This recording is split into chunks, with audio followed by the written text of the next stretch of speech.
সামনেই পৌষ পার্বণ, আর তাই জন্য সবার পছন্দের পাটিসাপটা রেসিপি নিয়ে হাজির হয়ে গেলাম।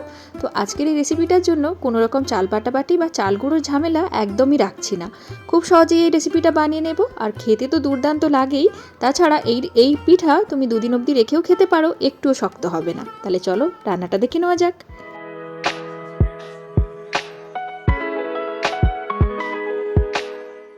আজকের এই পিঠা বানানোর জন্য একটা বাটি প্রথমে ফিক্সড করে নিও, ওই বাটি দিয়ে সব কিছু মাপযোগ হবে। তো এক বাটি নিয়ে নেব সুজি, আর ওই বাটিরই নেব 1.5 বাটি ময়দা। শুধু ময়দা দিয়ে করলে একটু পরে ঠান্ডা হয়ে গেলে চামড়ার মতো হয়ে যায়, আবার শুধু সুজি দিয়ে করলে সেটা শক্ত হয়ে যায়। তাই এই দুটো জিনিস দিয়ে যখন মিশিয়ে করব দুর্দান্ত খেতে লাগবে। তো আর নেব পরিমাণ মতো চিনি। আমি হাফ কাপের কাছাকাছি চিনি নিলাম। তো তোমরা এর থেকে একটু বেশি পরিমাণ চিনিও দিতে পারো, তবে হাফ কাপে কিন্তু মিষ্টি যথেষ্টই ছিল। তো যাই হোক, চিনিটা দিয়ে ভালো করে এই সুজি আর ময়দার সঙ্গে মিশিয়ে দিলাম। এরপর হালকা গরম দুধ প্রথমে দিয়ে দেব ওই বাটিরই 1 কাপের মতো।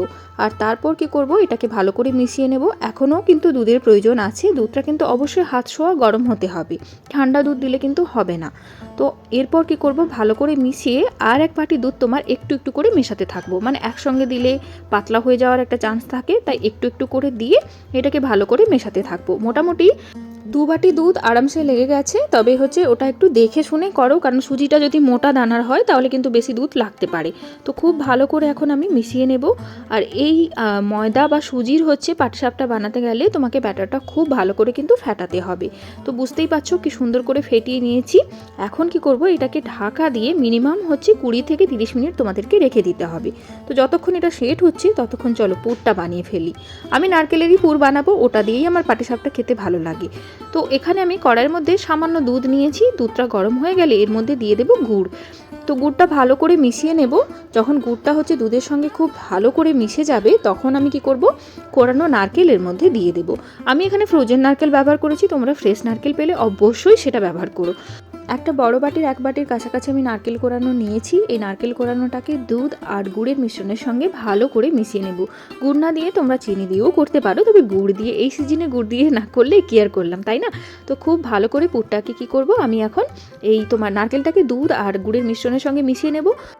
এই মিশ্রণের মধ্যে আমি সামান্য একটুখানি নুন দিয়েছি, আর দিয়েছি একটা এলাচ, যেটা এডিটিংয়ের সময় বাদ চলে গেছে। তো যাই হোক, এটা এখন নাড়াচাড়া করে ভালো করে তোমার দুধটাকে শুকিয়ে নিতে হবে, মানে যতক্ষণ না পুরটা একদম ঝরঝরে করে মতো হয়ে যায়। তো পুরটা এখন রেডি হয়ে গেছে, পুরটাকে ঠান্ডা করে নেব। ওদিকে আমাদের ব্যাটারটাও আধ ঘন্টার মতো রেস্ট হয়ে গেছে। তো এটাকে কিন্তু এখন আবার ভালো করে ফেটিয়ে নিতে হবে। ব্যাটারটা কিন্তু অনেকটাই ঘন হয়ে গেছে।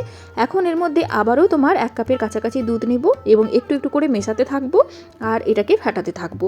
খুব বেশি একসঙ্গে দুধটা দিয়ে দিলে খুব বেশি পাতলা হয়ে যাওয়ার একটা চান্স থাকবে। তো তাতে আবার পাটিসাপটা গন্ডগোল হয়ে যাবে। সেই জন্য একটু একটু করে দুধ দিয়ে এবং খুব ভালো করে কিন্তু ফেটাতে থাকো। যত সুন্দর করে ফেটাবে তত সুন্দর কিন্তু পাটিসাপটা তোমার খেতেও ভালো হবে, তোমার নরম তুলতুলেও হবে। তো দেখতেই পাচ্ছ ব্যাটারটা রেডি হয়ে গেছে। ব্যাটারটা কতটা থিকনেস হবে সেটা আমি তোমাদেরকে দেখিয়ে দিচ্ছি। এইভাবে একটা চামচ ডুবিয়ে দিলে দেখবে চামচের গায়ে এরকম হালকা একটা পরত পড়ে গেছে। তো আমাদের পাটিসাপটার ব্যাটার একদম পারফেক্টলি রেডি হয়ে গেছে। তাহলে চলো দেরি না করে পাটিসাপটাগুলো ঝটপট করে বানিয়ে ফেলি। তো এখানে বলে রাখি, আমি খুব একটা পিঠা বানানোতে প্রো নয়, তাই ভুল ত্রুটি হলে ক্ষমা সুন্দর দৃষ্টিতেই দেখো। তো আমি একটা প্যানের মধ্যে সামান্য একটুখানি ঘি ব্রাশ করে দিলাম, আর এখন কি করব, 1 বড় চামচ করে এর মধ্যে ব্যাটারটা দিয়ে দেবো। এটাকে তাওয়াটাকে ঘোরালেও হাত দিয়ে হয়ে যাবে, কিন্তু আমি এটাকে ধোসা স্টাইলে ফেলে দিলাম। তো যাই হোক, ধোসা স্টাইলে এটাকে একটুখানি ছড়িয়ে দিলাম। খুব বেশি বড় পাটিসাপটা করার দরকার নেই, মোটামুটি মিডিয়াম সাইজে রাখবো। যখন পিঠাটা ওপর থেকে সাদা হয়ে যাবে, তখন আমি কি করব, পুরটাকে এরকম করে লম্বাটে করে এর মধ্যে দিয়ে দেবো একটা সাইড দেখে। এখন কি করব, যেই সাইডে পুর দিলাম সেই সাইড থেকে শুরু করে এটাকে রোল করতে শুরু করে দেব। দেখবে খুব সুন্দরভাবে এটা উঠে চলে আসছে, এবং খুব সাবধানে কিন্তু রোলটা করো, মানে খুন্তির এদিক ওদিক ধাক্কা লেগে ভেঙে যাতে না যায়। এটা খুব ডেলিকেট জিনিস, তো তাই খুব এটা কেয়ারফুলি হ্যান্ডেল করো। আচ্ছা, তোমরা কে কে এইভাবে নারকেলের পুর দেওয়া পাটিসাপটা খেতে ভালোবাসো, আর কে কেই বা খেরসা দেওয়া পিঠা খেতে ভালোবাসো? আমাদের বাড়িতে কিন্তু নারকেল দেওয়াটাই বরাবর হয়, আর আমি এটা খেতেও ভালোবাসি, এটা বানাতেও ভালোবাসি। তো যাই হোক, এইভাবে সুন্দর করে রোল করে দিলে দেখবে খুব সুন্দরভাবে উঠেও চলে আসছে। তো আমাদের একটা পাটিসাপটা পিঠা তো রেডি হয়ে গেল।